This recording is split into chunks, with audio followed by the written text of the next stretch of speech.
sa'yo sa Sogo. Bakit ka pumasok dyan? Di ba malapit lang ang kondo? Sabi mo'y napagod ka lang, pero teka, ang dami namang ibang lugar. Bakit dun ka nagabala? Oh, sino bang maniniwala sa kwento mong nagpahinga?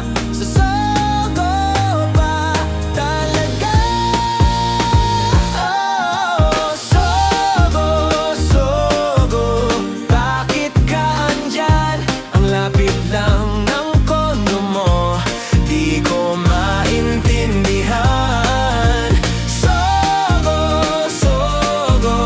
anong dahilan? Magpahinga daw, pero bakit di sa bahay na lang? Nakita ka pa raw may kasama.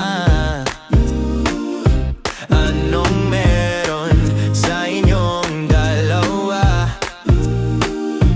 Sabi mo'y kaibigan lang,